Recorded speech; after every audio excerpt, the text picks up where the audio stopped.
की बात है 1950 के अंतिम दौर की, अंतिम समय की। मैं एक रात दिल्ली में एक साथ 9 इंच बारिश हुई। 9 इंच बारिश कहाँ हुई? दिल्ली में। उस समय का वर्णन करिए, क्यों कर रही है? यहाँ वो फिर से जो है रेणु के बारे में बता रही है। दिल्ली की खासियत यह रही कि थोड़ा पानी बरसते ही वहां के नाले परनालों में बाढ़ आ जाती थी, क्योंकि जो सीवर थे उनकी व्यवस्था ठीक तरह से नहीं थी। 1950 जब देश आजाद ही हुआ था तो जो है पानी निकलने की व्यवस्था सही ढंग से नहीं की गई थी। तो थोड़ी सी बारिश होने पर भी जो है नाले भर जाते थे और एक बाढ़ का रूप कर लेते थे, क्योंकि वो शिवर जो है रुक जाते थे। पुलों के नीचे पानी भर जाता और तमाम यातायात ठप हो जाता था। इस कयामती बारिश के बाद जो सरकारी दफ्तरों के पहले तल्लों से फाइलें पानी में तैर आई थी। बारिश 9 इंच हुई थी तो दूसरा क्या था कि झील में थे और पानी के कारण जो है वो नाले रुक जाते थे। तो रुकने के कारण क्या है, शहर में बाढ़ सी आ जाती थी। तो कहती है जो निचले तल्ले, मतलब जो नीचे बेसमेंट थे या जो है पहले फ्लोर पर जो है लोग रहते थे, वहां जो सरकारी दफ्तर होते थे वे फाइलें जो है पानी में तैरने लग जाती थी। अगली सुबह किसी तरह का कोई वाहन सड़क पर नहीं निकला था। जाहिर है कि रेणु के स्कूल की बस भी लेने नहीं आई। अब ये पिछला किस्सा फिर से शुरू कर रही है कि रेणु की जो है स्कूल की बस भी लेने नहीं आई। रेणु ने कहा कोई बात नहीं, मैं पैदल चली जाऊंगी। सबने समझाया भी कितनी बारिश हुई है, स्कूल बंद मिलेगा। देखो वो रेणु के जिद्दीपन का कि वो फिर भी नहीं मानी। कहती है नहीं, स्कूल तो मैं जाऊंगी, स्कूल बंद होगा, मत जाओ। उसने कहा आपको कैसे पता? इस सवाल का माकूल होता है सही, स्टिक जवाब जो है उनके पास नहीं था। हमारे यहाँ फोन जरूर लगा हुआ था, स्कूल में भी रहा होगा, पर बारिश के चलते, पहले वो आपको पता है ना लैंडलाइन फोन होते थे तार वाले, बारिश होते ही जो है वो ठप हो जाते थे। तो कहती है कि स्कूल में भी था, लेकिन बारिश होने के कारण जो है संचार के जो माध्यम वो बंद हो गए थे, तो जो है बात नहीं हो पाती थी, ठप पड़ा हुआ था। तो रेणु अकेली पैदल स्कूल चल दी। गनीमत यह थी कि बारिश एक मुश्त बरस लेने के बाद थम गई, तो रेणु अकेली पैदल चल दी। गनीमत सड़कों पर पानी था और बरस नहीं रहा था, तो रेणु 2 मील पैदल चलकर स्कूल पहुंची। जैसे हमने कहा था वह बंद था। चौकीदार रेणु को देखकर दंग रह गया। चौकीदार क्यों? क्योंकि इतनी बारिश हो रही थी, हर जगह पानी भरा हुआ था, कोई बच्चा नहीं गया था। तो जो चौकीदार था वो आश्चर्यचकित था कि ये स्कूल में क्या करने आई है। तो रेणु को कोई मलाल दुख, वह वापस 2 मील चलकर घर पहुंच गई। सबने कहा हमने पहले ही कहा था ना।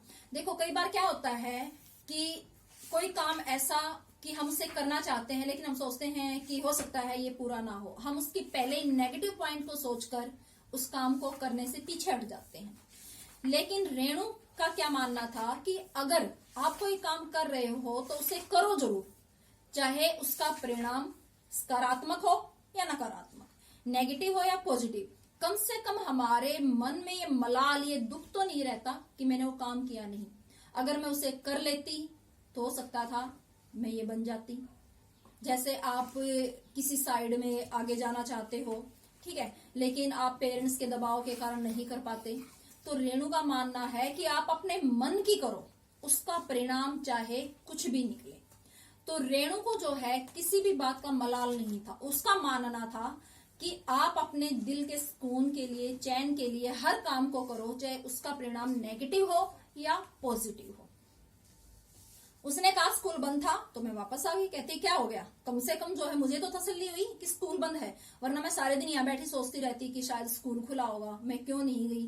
तो इस तरह के उस सारी असमंजस की परिस्थिति से तो बच गई। इसमें आपका कहना कहाँ से आ गया? वो कहती है अब आपका कहना या ना कहना कहाँ से आ गया, वो मेरी मर्जी थी। सोचती हूँ कैसा रोमांच का अनुभव रहा होगा। उस दिन जगह जगह पानी से लबालब करते सुनसान शहर में निचाट बिल्कुल अकेले, अपनी धुन में अपनी मंजिल की तरफ चलते चले जाना। सच अकेलेपन का मजा ही कुछ और है।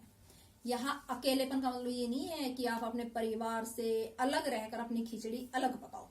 यहाँ लेखिका ने एक लेखक के नजरिए से कहा है। एक लेखक जो है जब अपनी रचना में वर्णन करता है तो बिल्कुल अकेला होता है। तो कहती है कि उस दिन जब वो गई होगी तो शहर बिल्कुल खाली होगा। जो दिल्ली शहर जो है हर दिन जो है शोर शराबे से, गाड़ियों से भरा हुआ दिखाई देता था, उस दिन जब रेणु गई होगी तो शहर बिल्कुल खाली था, उसकी वास्तविक सुंदरता क्या थी वो सब जो है रेणु ने वहां देखा होगा, और वो अपनी धुन में जो है चली जा रही होगी। उसके मन में अनेक तरह के सवाल जो है उठ रहे होंगे कि शहर जो है खाली कैसा नजर आता है, उसका आकर्षण कैसा है। तो वो उन दोनों जो है दिनों की तुलना कर सकती थी कि खाली शहर में और जो है और दिन जो शहर भरा रहता था उसमें क्या अंतर है। तो कहती है कि जब आप कुछ अलग करते हो तो पूरा समाज आपके साथ नहीं होता, वो लोग बाद में जुड़ते हैं आपके साथ। आप जब कुछ अलग करते हो तो आप बिल्कुल अकेले होते हैं, और उस अकेलेपन का मजा कब आता है, जब आप अपनी कामयाबी को हासिल कर लेते हो और आप जब पीछे मुड़कर देखते हो कि आपके साथ हजारों की भीड़ खड़ी है और लोग आपकी सराहना कर रहे हैं। तो उस अकेलेपन का मजा, ये नहीं कि हम परिवार से अलग कटकर अलग अपनी खिचड़ी पका रहे हैं, वो अकेलापन नहीं। कुछ